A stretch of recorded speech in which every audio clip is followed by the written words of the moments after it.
First Warn 5 weather with Matt Hollander. 6:44 this morning on June 1st, and June 1st is the start of meteorological summer, our three warmest months, June, July, and August, and also the start of hurricane season. So what are we forecasting for this hurricane season? Well, Colorado State University released their updated forecast just yesterday. They always do it the day before hurricane season begins, and right now forecasting 14 named storms. Now that does include Alberto. That is included in the 14, so 13 additional named storms.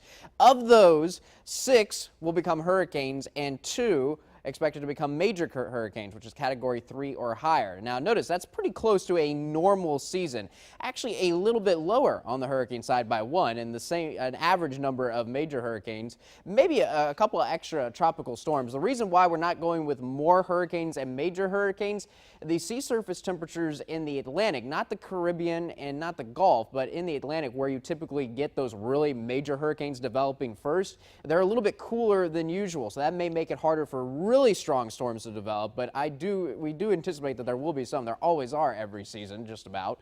But right now, the tropics are quiet. Notice the dry air. If you see a lot of dry air in the Caribbean, that means you're probably not going to see tropical activity. This is looking at the mid-levels of the atmosphere, and you can see that over the western Gulf as well. And you can line up the moisture in the atmosphere with where the clouds are. You'll notice there's a little bit of moisture indicated over South Texas right now, and that's why we have some clouds over us. But that moisture is getting out of here, and that's why the clouds will break up later today.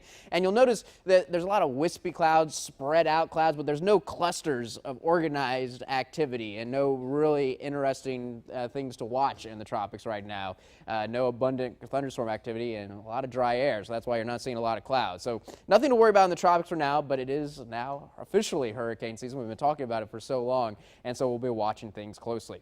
Mostly cloudy during the morning hours, but I think once we get to about 10 a.m., though there'll still be a lot of clouds then, they will start breaking up after 10 a.m. It will be breezy today. I guess that's a good thing because it'll help make it feel a little bit better, but not much. It's still going to feel like 106 this afternoon across the valley.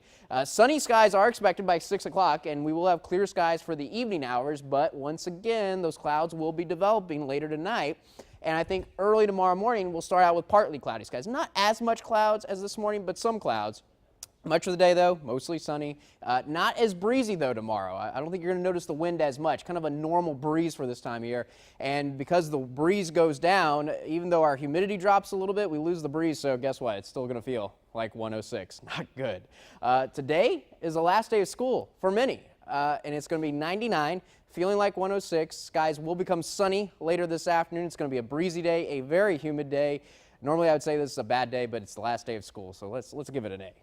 I'm a generous grader. Tonight, it gets a little bit better. It's going to take a while to get to that 78, though. For much of the evening hours, it is still going to be in the 80s. Clear skies early, becoming partly cloudy late. It will be 100 on Sunday, and it is still going to be very hot into next week with no chance of rain. Maybe a rain chance by next Saturday, but even that is looking like a very small rain chance.